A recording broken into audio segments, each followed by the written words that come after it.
What glamorized career path is actually a complete nightmare?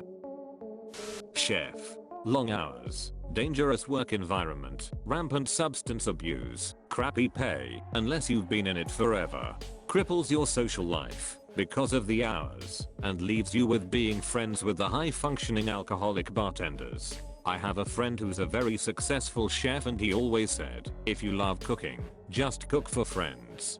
For those who are interested in becoming a chef, it is not for the faint-hearted. Have a backup plan or some other marketable skills, so you're not up a creek if this industry does take its toll. Veterinarian. Insanely competitive schooling that crippled you with debt, with a depressing debt-income ratio after graduation. Most of your patients don't like you, and most of the owners think you're getting rich upselling them unnecessary services when their dog's exploding eyeball cancer can be cured with raw organic exotic meat /CBD /coconut oil, but you're withholding that information because you're in bed with big kibble. High stress, stagnant wages, long hours, crappy holiday leave, rampant depression. Lost count of how many colleagues have committed suicide, sometimes tempted to join them. Flight attendant. The travel would be amazing, but let's face it, you're a glorified waitress working in a cramped aluminum tube, and long hours. All the insane jet lag will mess up your body beyond imagination. The worst part in other customer service jobs, the problem customers eventually leave, either of their own volition, or by being so over the top they get kicked out. Flight attendants are stuck with the jerks. On top of that, people are generally already in a bad mood. To begin with, people get so goddamn irrational when it comes to air travel. I've seen attendants get yelled at because the runway was crowded and takeoff got delayed, like that's somehow their fault. The video game industry. A lot of kids and teens want in it so bad because I grew up playing games blah blah blah, they take me to another world blah blah blah. Then you become an adult and learn that it's all math and physics, and making a video game has nothing to do with what you experienced growing up. It's all black screens of code, polygons, and being criticized for your work. What's worse, if you make games you probably never have the time to play them anymore. The gaming industry is notorious for implementing 60 to 80 hour work weeks. Even worse, depending on what company you work for, you may never have stable work. You finish a project, and then the company tells you we don't have another project for your particular skill set. Then you gotta look for more work. And if all that wasn't bad enough, you'll probably never work on a game you want to work on.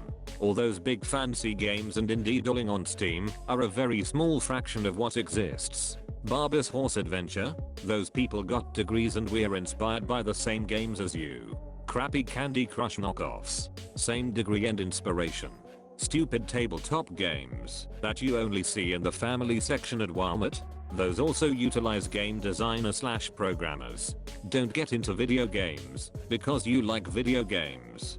Get into video games because you're passionate about math and science. Radio announcer. Like a lot of other jobs in the entertainment industry, it's full-time work for part-time pay. Second jobs are common.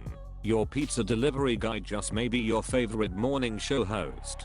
At least, that's how the morning guy at my station made ends meet until he was laid off in the last round of cutbacks. Now we're a hybrid station, which is the preferred business model these days. That's a fancy way of saying one person does everything, while you run a ton of syndicated programs 12 hours a day of minimum wage. Film crew. Yes, you sometimes meet famous people.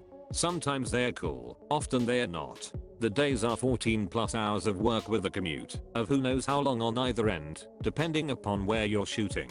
You have half an hour for lunch. Coffee breaks are whenever you're not needed on set, so depending on your job, I was in camera, and we rarely had a down moment. It could be almost never. More often than not, someone on set is yelling. People lose their minds over making really crappy entertainment. You start work by 7 AM on Monday, and by Friday you're coming in at 4 PM, and leaving when the sun comes up on Saturday. There are no paid holidays, no paid sick days, no paid vacation. If you don't work enough qualifying hours, the union kicks your healthcare. And this is, if you're in a union. Non-union, much worse. Sexual harassment is through the roof, but the kids who get it the worst are afraid to say anything, or they'll lose their jobs. I have been told some real horror stories about famous actors, some of whom I still haven't seen get outed by the Me Too movement. And I'm not talking word of mouth, second-hand stories. I'm talking about young women who whisper to each other what shows to avoid and make them swear to never use their name, because if they want to work in this industry, they can't be known as a troublemaker. I watched so many co-workers fall into addictions, lose family, miss their children's lives, over the dumbest TV shows in the world. If you go union, the money can be good, but it's not worth it. It's just not worth it. Ballet dancer. Parents spend tens of thousands, or more, on training. They give up their entire teen years and schooling. Most elite ballet dancers are homeschooled and a large percentage move away from home for training in high school. Most dancers you see on stage in ballet are paying to be there. The bottom rungs of ballet companies are pay to play. Then when you have paid to dance a few years, you might be able to get a position that pays you with a dozen pairs of pointe shoes and a stipend for performances. Then maybe you'll be promoted to the bottom level where you get paid $20k a year and have no health insurance, all while putting your body through major torture. I don't know if nightmare is the word, but my wife has finally reached her lifelong goal of becoming a zookeeper at one of the top zoos in the US. She is very happy to have the opportunity to hand food to otters, have reindeer eat out of her hand, and brush okapi. However, she took on tens of thousands of dollars in student loans and did months of unpaid work at the zoo to get the job, which is seasonal, requiring she be off 2 months a year. She gets up at 4 a.m. and does farmhand style physical labor for 8 hours a day for about $9 an hour with no benefits. I'm thrilled that she reached her goal, and I'm happy that she is happy, but I'm pretty disenfranchised with the whole thing. Farming on a large scale. I was living in debt up to my butt, $500,000 to $1 million depending on the time of year, haggling for every input, land, fertilizer, seed, equipment, at the mercy of the weather, and got to watch the commodity markets kick me in the nuts every business day. The real cherry on top was everyone thinking you are trying to kill them with genetically modified organisms and copious amounts of chemicals that we don't use. Not to mention farms are passed down through generations, so you've got a bunch of dead and living ancestors watching your every move. Oh, and a lot of farmers work a second full-time job for health insurance. There's a reason farm suicides are high and farm accidents are higher. There are a million young rural future farmers of America kids that will give their left leg for a chance to farm. Political staffer. Most jobs in politics pay very little money and require you to work 80+ hours a week for a boss who is guaranteed to have a gigantic ego. You also have to look for a new job after every election day. Also, there's a huge brain drain. If you're a legislative staffer for a few years on Capitol Hill, a lobbying firm will double or triple your salary and the money is too nice to ignore once you start thinking about having a family. So, the best people leave through the revolving door. Those that stick it out and make it into management and leadership are either extremely ideologically driven, too burned out to move, suffering from Stockholm Syndrome, or petty tyrants. I started working on television from too young of an age. It was amazing to witness all the behind the scenes stuff, but the reality is that these days you just can't make enough money from performing on TV, let alone the deprivation of creative freedom, which is what got my show cancelled, I think. Sports television isn't much better. Oh, you work in television, it must be amazing. No, the hours are exceptionally long, and worst of all, any time you have off you're spending in your own head getting ready for the next thing. And because it's a dream job, they're able to suppress your wage, because everyone wants to do it. No weekends or Christmases get old after a while too. It's a good way to turn a passion and an addiction, watching football, into something you absolutely despise. Scuba dive instructor. I did it for 3 years. I can't begin to tell you how many times people wished they had my job. A decent portion of the job was selling. I hate forcing people to buy things, but I had to have a certain percentage of people buy a mask, at least. The mask was about 25% of the cost of an open water course. Chances are they'd never use it again. Dive shop politics are insane. I worked 6.5 days a week for 90% of the year. If I turned down a course, I wouldn't be given another until there were no other instructors available. If there were no courses going on, I still had to be in the shop in case someone came in. During slow times there would be 7 or 8 instructors hanging around doing nothing. We all lived less than 5 minutes away. My dive shop would only hire people who were attractive enough. They'd also refuse to hire people who had trained at certain other dive schools in the area.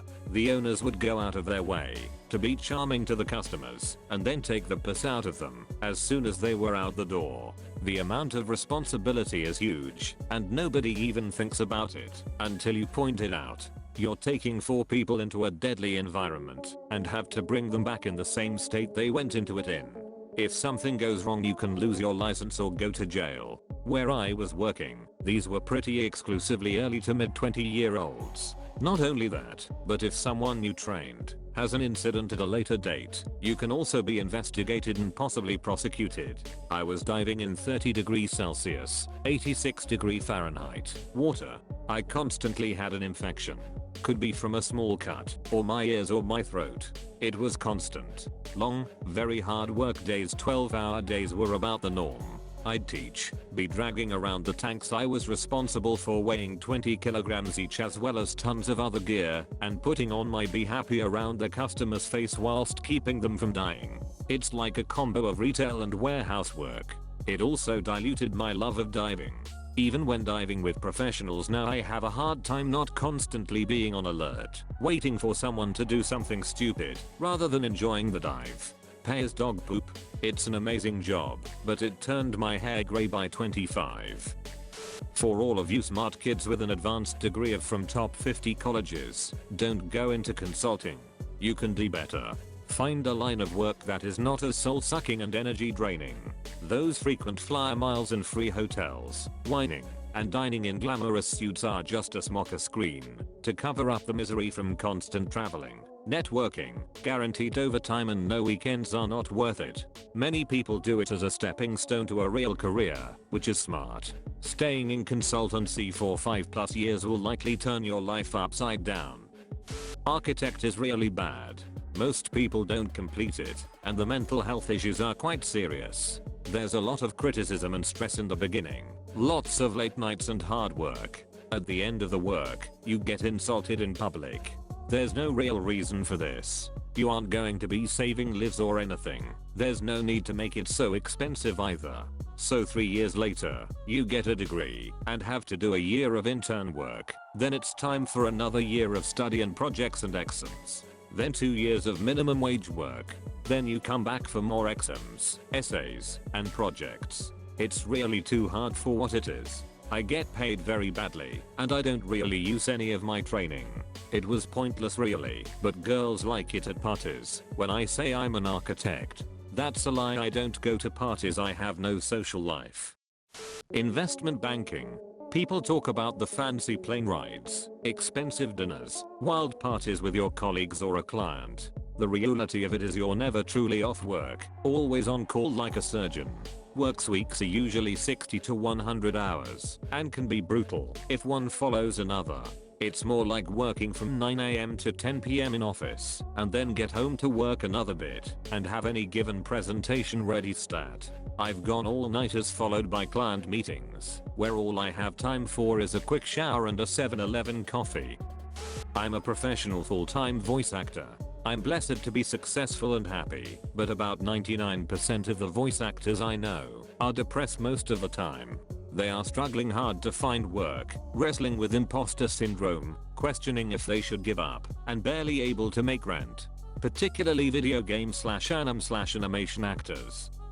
Modeling, too competitive, and not enough food. Also, you will have to deal with a lot of fake people who took off the ground too much, and all you do is wait around at castings and shoots just to get told what's wrong with your physical features. You'll have a lot of drugs and genitals put on your face, whether you're a guy or girl. It is frustrating for models and actors to spend years to get to a high profile and then one day have someone tell you, sorry, you can't have this major higher profile job. A list celebrity called and wants his daughter to have it.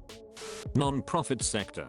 You're mostly putting a band-aid on issues. You go into it wanting to help people, but far too many people are ungrateful, not willing to help themselves, or complain no matter how much you're trying. I cannot tell you how many people have made threats, even when you've gone well above and beyond for them.